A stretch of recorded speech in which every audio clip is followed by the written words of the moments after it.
This is ABC, Allan Brocasting Company from London. Today we are going to discuss the book How to Become a Straight A Student by Cal Newport. Cal Newport was surprised to know that there were students who enjoyed their days in college and they would spend more time socializing than studies, and still they were able to manage good grades, that is straight A's. Whereas there are some students who were spending more time in libraries and trying to prepare for the exams but still ended up with just normal grades. So he had found out some key elements that those straight A students had, and that made them superior to the other students and actually got more time and they could enjoy their college days.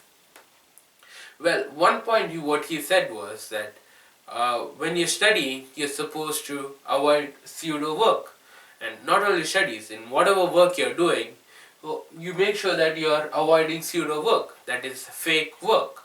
You're not supposed to pretend work. Well, that is, you actually put in more intensity or more effort into what you're doing and get it done quickly.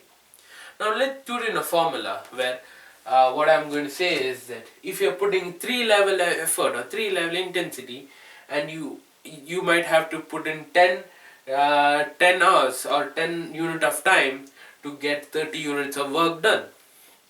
So you see that you have actually taken a lot of time. But now let's see if you actually can pump your intensity to 10 levels. You just need to do about 3 hours, 3 hours of work to be put in, and you get the same amount of work done. So you have actually saved 7 hours of work. So you have more time to enjoy.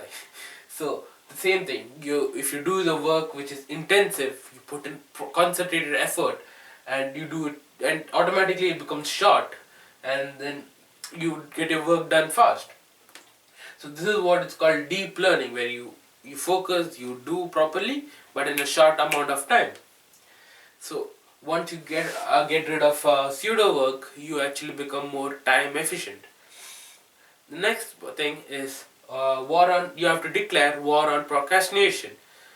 Well, procrastination is a human nature, and it cannot be just avoided or removed in an instant. Well, the only way is to overcome it. Like, you make sure that you don't procrastinate. Well, for that, what we should do, we should understand that procrastination is a pain. That it's proven through medical studies that it's an anxiety where when you want to do something which you don't like, or pure laziness or whatever, that it is just that initial kick you require. So if you overcome the initial pain, and then you actually get done with it.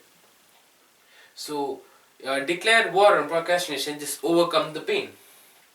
Well, the number one cause and the reason for procrastination is because that you are not rested enough, or you are hungry. So what's the best way? You get good rest plus you eat healthy, and if these two things worked out together, well, you actually will avoid procrastination, because your procrastination, you try to find out reasons why to skip it and skip your work. So you make sure that you feed and rest well for getting your work done. If you have some really hard work or task, well, the best way to avoid procrastinating that task is you declare a reward for it. Make sure that if you complete that task, you go for an ice cream or something like that. So that is some ways to overcome the procrastination. Well, another thing is to plan your day. You have a progress journal where you actually plan, like you put in like every hour what you're going to do, or how are you going to plan your day ahead to finish the task. You break it up into small chunks. So, and you keep a progress journal, so you know how much you have completed, how much is left. So you have total control, and once you feel it is in your hands, you actually can avoid procrastination, you actually overcome procrastination. So if you declare war on procrastination and you fight against it, you will not procrastinate, and that's all is required. The third thing what I want to say is, or what Cal Newport has mentioned in his book, is to escape the fluency illusion. Well, I am a victim to fluency illusion. Um, I used to study a very, like, I took a lot of time to study though.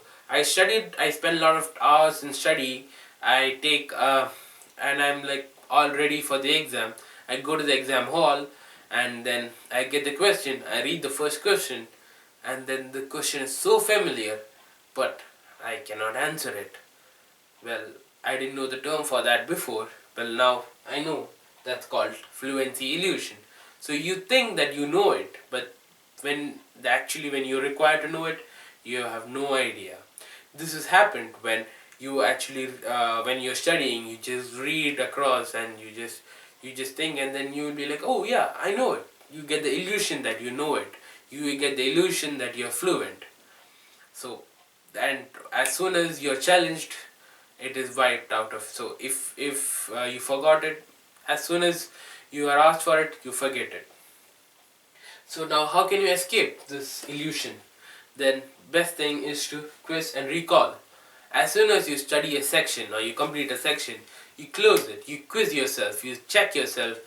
Do you remember what you studied? Well, your illusion will tell that uh, you remember it. So then what? Just write and test it. You finish, you write down, you question yourself. Okay, what is the answer of it? Write it down. You try to tell it again. You write, tell, and you test yourself. So if you learn a math problem, just put the math problem again. Same thing, the same numbers. You just try doing it yourself. You will realize that you might have to put in more effort. So then you know. Then another way you can actually overcome fluency illusion is to teach someone. And well, this is the thing what used to save me, because I generally love to teach things which I can handle. So when I am trying to teach someone and I realize that I'm getting stuck somewhere, I go back and then I learn that part and I actually can teach the other person. So what I would say is, teaching someone is the best way. It does not need to be your friends.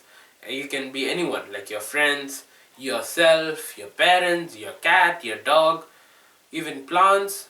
Doesn't matter. You just make sure you teach someone. So you're recalling, you're quizzing yourself. Okay, what can I teach next? And so automatically you're recalling stuff, you're quizzing, and then when you're teaching, you will write it down. You'll write and show how it is happening. So then it becomes like permanent in your head. So there's no more illusion, there's only fluency. So you have got rid of the fluency illusion. So now these three things, if you actually avoid totally, you will actually get good results. So you should do work, like focused efficient work, uh, overcome procrastination, and escape the illusion. You will actually be able to get deeper into your studies, and you will get into deep learning. Coming to the fourth point, Cal Newport also answers few questions that all students have. When a student should study? Well, the answer he has is early. Why early? So because you'll become energetic. You don't have any other distractions, and so many other reasons. There's another thing, that if you finish off your work early in the day, then later in the evening you actually have time to spend with your friends and family, and you can enjoy your days better. The next question he answers is, where are students to study? Well, in isolation. Why? Because distractions is the main reason for you to do a lot of fake work, where you think you're doing a lot of work but you have not done your work. So disconnect yourself physically from the people around you, and socially from your social media. So that no notification, turn off your phone or keep it on silent, so you become isolated and you just get your done very efficiently.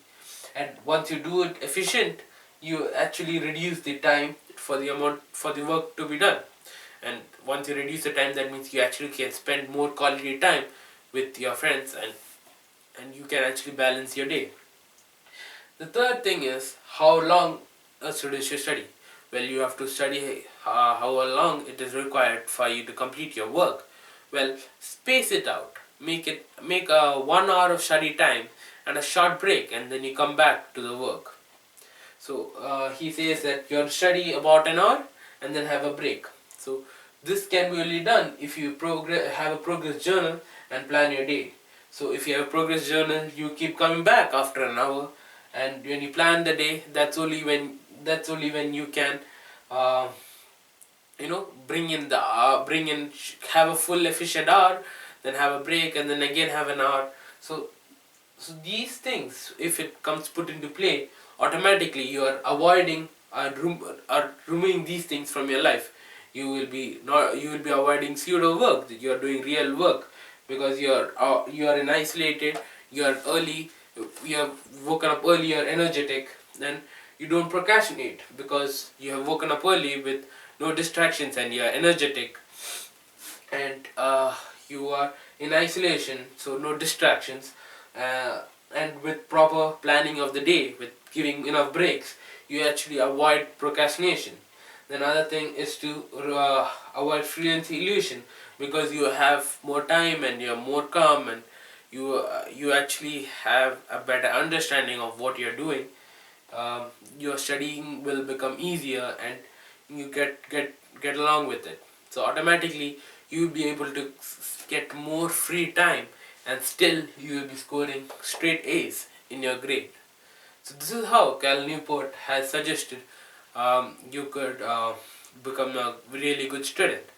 Well, I recommend everyone to take this book and read it, because there are more other things which I was not able to include here. So have a read, and it will help you if you follow what he has suggested. Thank you for watching. Yes.